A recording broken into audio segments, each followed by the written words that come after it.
हिंदू नहीं सनातन की।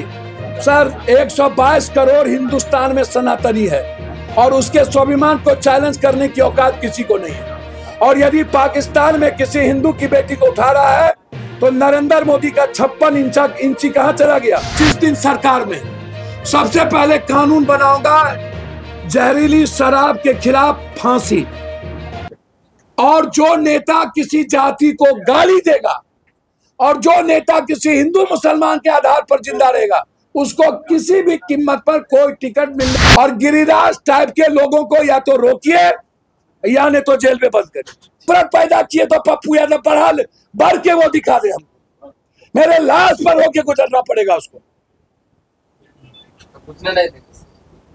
नफरत पैदा करेगा तो एक कदम निकलने नहीं देंगे। लड़ाई होगा पप्पू यादव, लाश पर बैठेंगे सोएंगे, जिसको गुजरना होगा मेरे मौत पर गुजरेगा। लड़ाई किस बात की? डेमोक्रेसी में कोई लड़ाई नहीं। नफरत खत्म करने के लिए कबीर के तरह लड़ने की हिम्मत है मुझ में। यदि इस हिंदुस्तान में किसी को लड़ने की औकात है तो अकेला पप्पू यादव को। कह रहे हैं कि जंगली साथ जो लोग मर रहे हैं आपको सर मिल के आए हैं, आपको लगता है कि उनकी जो यात्रा भी होती है कारगर हो रही है?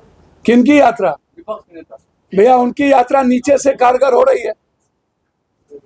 वो कौन क्रांति करते हैं? कभी गया से निकले साइकिल से गिर गए, एक बार निकले तो कहीं गिर गए। झुमका गिरा ले बरेली के बाजार में, आप उनसे पूछिए कौन यात्रा करते हैं और कहाँ जाते हैं। लोकतंत्र में मजबूत विपक्ष जरूरी है भैया। लोकतंत्र में मजबूत विपक्ष जोड़ी है तो जनता तय करेगी कि हम ही तय करेंगे? जनता जैसा खाइएगा, रोपिएगा बबूल, खाइएगा खजूर। मैं इतना जानता हूं, किसी जाति को गाली देने हम की इजाजत किसी को नहीं देंगे, किसी जाति के खिलाफ बोलने की इजाजत किसी को नहीं देंगे, किसी धर्म और मजहब के खिलाफ नफरत पैदा करने की इजाजत कोसी सीमांचल में हम किसी को नहीं। आपने पप्पू यादव जी, आपने लॉरेंस बिश्नोई को नहीं, ये सब बात मैंने पहले मना कर दिया था, बात नहीं पूछेंगे। आप ज्यादा तेज मत बनिए, मैंने आपको पहले आते हुए कह दिया था इस सब का सवाल नहीं होगा। मतलब गिरिराज सिंह अब कोसी सीमांचल, मैंने सीधा कह दिया था, आप तेज मत बनिए। पप्पू जी गिरिराज सिंह कोसी सीमांचल में यात्रा नहीं गए।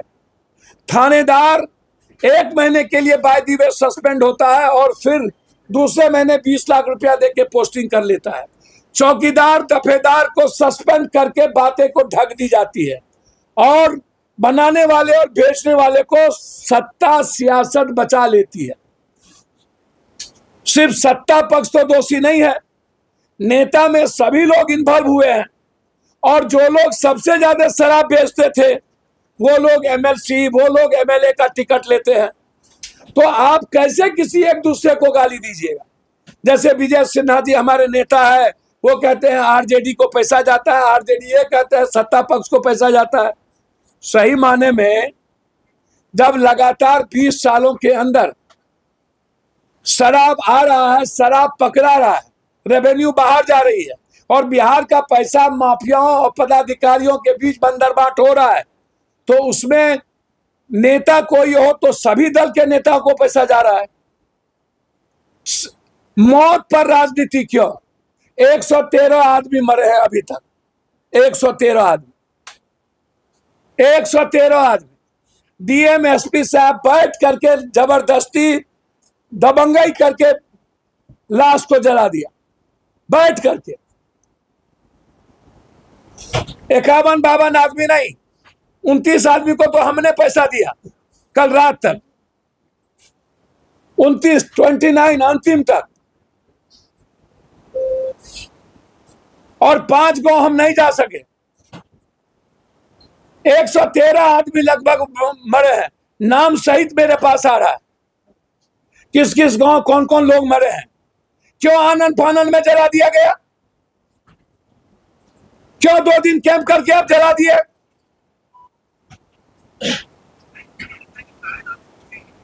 और जो नेता यह कहते हैं सही मौत होती है, मरता है, शराब पीते हैं तो मरता है, हम उन नेताओं से और जो लोग पटना के चौराहे पर घूमते हैं और आपदा में जो लोग बाहर चले जाते हैं घूमने के लिए, वो कभी भी बिहार में नजर नहीं आते, चाहे बाढ़ हो।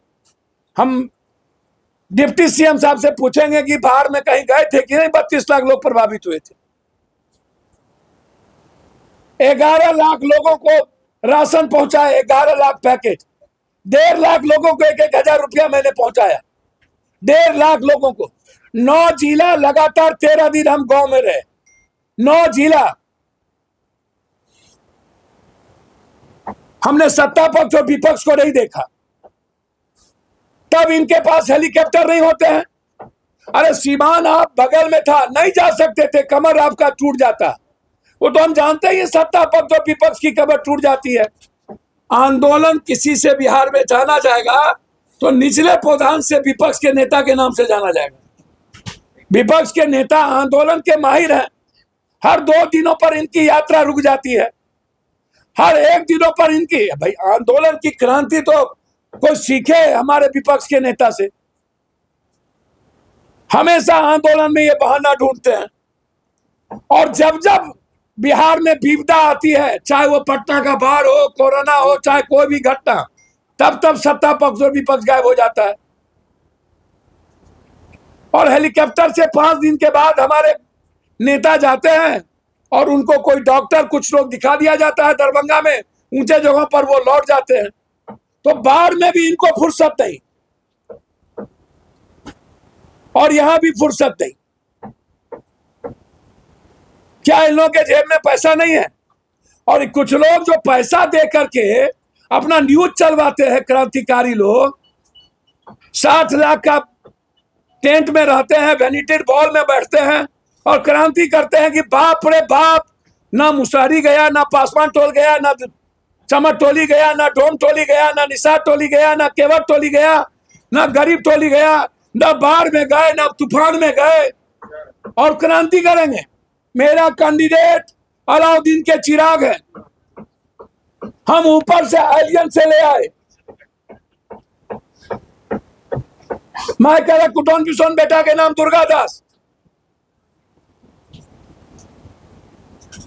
वो भी क्रांति कर रहा है। वो भी कहता है कि हम क्रांति करेंगे। जितना रिटायर IAS IPS लुटेरा, वो कोर टीम के महात्मा गांधी हो गए और गांधी के दिन ही शराब मुक्त कर रहे हैं। वो गांधी जिंदा रहते तो शर्म से मर गए होते। वो तो बेचारे नहीं रहे, गांधी के आत्मा को दुखी होगा। नीतीश कुमार जी की नीयत क्लियर हो सकती है पॉलिसी सही नहीं है। नीतीश कुमार को शराब के इशू पर पॉलिसी चेंज करनी चाहिए और बिहार में आप शराब मत चलाइए।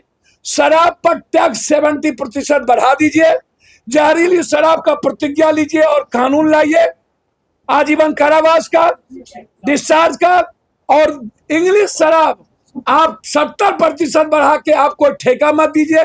गवर्नमेंट साइड से आप 5 स्टार, 4 स्टार, 2 स्टार और जिला में 1 और 30 से ऊपर लोगों को आप दुकान पर दीजिए शराब। क्रांतिकारी है, ये भी तेजस्वी यादव। दूसरी चीज, सबसे बड़ी बात, आदरणीय नेता गिरिराज जी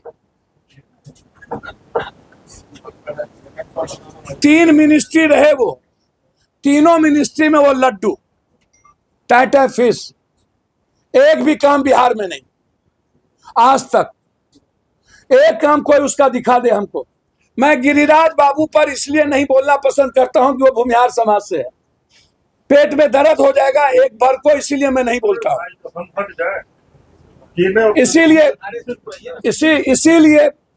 इसीलिए मैं नहीं बोलता हूं। गिरिराज दादा यदि दूसरे जात से होते, हम लोग के जात से, तब मैं उन्हें बताता दुनिया क्या है। आप डरते हैं क्या उस समाज से? भैया उस समाज की इज्जत करते हैं और जात की और समाज की इज्जत करनी चाहिए किसी भी कीमत पर। पप्पू यादव को भगवान से डर ही नहीं है, खुदा से तो और किससे डर होगा। कहा कि मेरे समाज के होते तो बता दे। मैंने कहा मेरे समाज का यदि इस तरह का नफरत पैदा करता तो हम तब बताते कि नहीं करने देते। लेकिन यदि अभी जो त्रिशूल लेकर के दंगा फैलाने का ठेका लिए हुए हैं और जो कहते हैं, मैं गिरिराज दादा को एक नसीहत नहीं दूंगा, आग्रह करूंगा। 15वां साल आपके नेता को PM की शुरुआत हुई और 6 साल अटल जी, 10, 6, 16 और 17वां साल शुरुआत हुई है। आप कहते हैं कि मंदिर में मांस फेंक दिया और पाकिस्तान में हिंदू की लड़की को उठा लेता है मंडप से। अरे जब इजराइल हमास को बर्बाद कर सकता है तो आपके गांड में चट्टा क्यों नहीं है? आपको ताकत क्यों नहीं है पाकिस्तान को मिटाने की? आपको औकात क्यों नहीं है? और आप जगाइए नहीं, सनातनी जगे हुए हैं राम, शिव और कृष्ण के काल से। आपकी क्या औकात है सनातन को जगाने की? और आप ज्ञान सीख लीजिए गिरिराज जी। अब मुसलमान 18 करोड़ है मात, और हिंदू इस हिंदुस्तान में 122 करोड़ है। जब हिंदू 200 करोड़ होगा तो मुसलमान 20 करोड़ होगा। नहीं है औकात किसी की सनातन विचारों को चैलेंज करने की। आप सिखाते हैं, आप सिखाइएगा हिंदुस्तान के सनातन को। आपकी क्या औकात है? याद करिए जिस वक्त 40 करोड़ की आबादी थी, मुसलमान कितना था और हिंदू सनातन कितना था?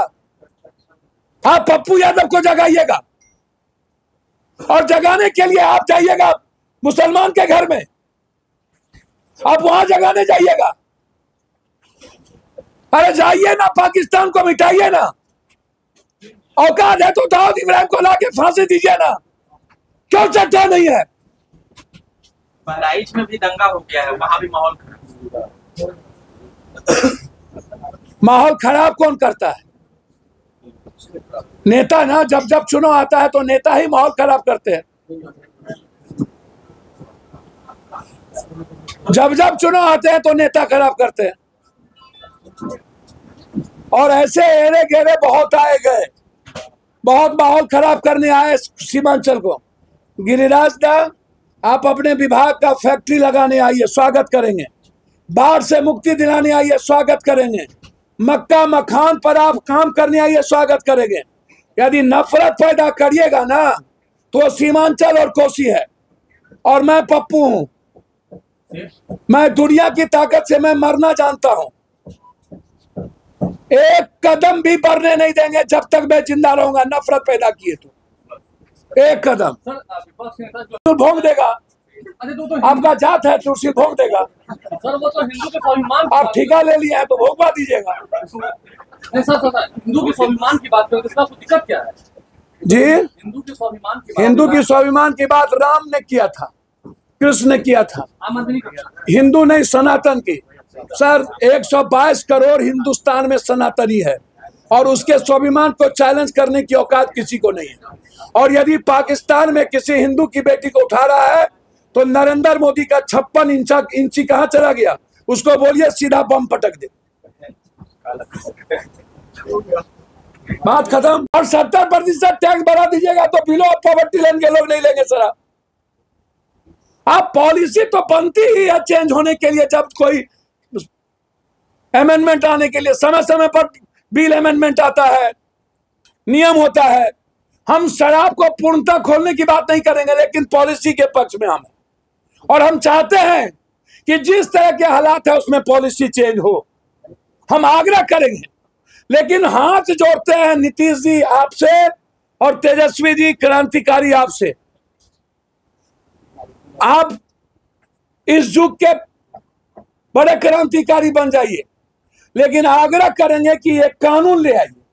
और जहरीली शराब जो आपके यहाँ, आपका घर है सिवान, आपका घर है छपरा, आपका घर है गोपालगंज, और आप ट्विटर पर जवाब दे रहे हैं। और आप सरकार में थे, तब आपके यहाँ छपरा सिवान हुआ, तब आप कुछ नहीं बोले। तब आपको कानून चेंज करने की बारी दे आई। 20 साल पहले कानून बना तो 20 साल बाद आप जब आए थे तो आप कहते कानून चेंज कर दीजिए। 2 बार आप सत्ता में रहे, 2-2 साल। जब आप हटते हैं तब आपको नजर आती है जहर और जहरीला। इसीलिए शराब जैसी चीजों पर और मौत जैसी चीजों पर राजनीति ना हो। मेरा आग्रह है हाथ जोड़ के, और जिस थाना में शराब जहरीली से मरता है वो उसकी नौकरी बर्खास्त हो, इंक्वायरी सेटअप हो डीएसपी पर, उसका प्रमोशन रोका जाए और बनाने वालों के खिलाफ सबसे बड़ा कानून लाया जाए। और जिस पंचायत में ये घटना घटती है वहां के मुखिया, सरपंच, वार्ड सदस्य, पंचायत समिति, उनको पद मुक्त किया जाए। मोदी जी परमाणु गिरा दे। अभी बोले हैं कटिहार में कि कटोगे तो कटोगे। भैया मैंने कहा, भैया हमने कहा वही तो कह रहा हूं। पप्पू यादव जी, नीतीश कुमार जी, आपके जरा सा भी आपका स्वाभिमान और आपके पास गैरत है तो गिरिराज सिंह जी के यात्रा को रोकिए। और मैं जिस दिन आऊंगा, जिस दिन सरकार में, सबसे पहले कानून बनाऊंगा जहरीली शराब के खिलाफ फांसी। और जो नेता किसी जाति को गाली देगा और जो नेता किसी हिंदू मुसलमान के आधार पर जिंदा रहेगा उसको किसी भी कीमत पर कोई टिकट मिलने का कानून बिहार में रोक देंगे, बना देंगे। और गिरिराज टाइप के लोगों को या तो रोकिए या नहीं तो जेल में बंद करिए। फांसी का प्रावधान संजीव हंस पर क्या कहिएगा? बिल्कुल फांसी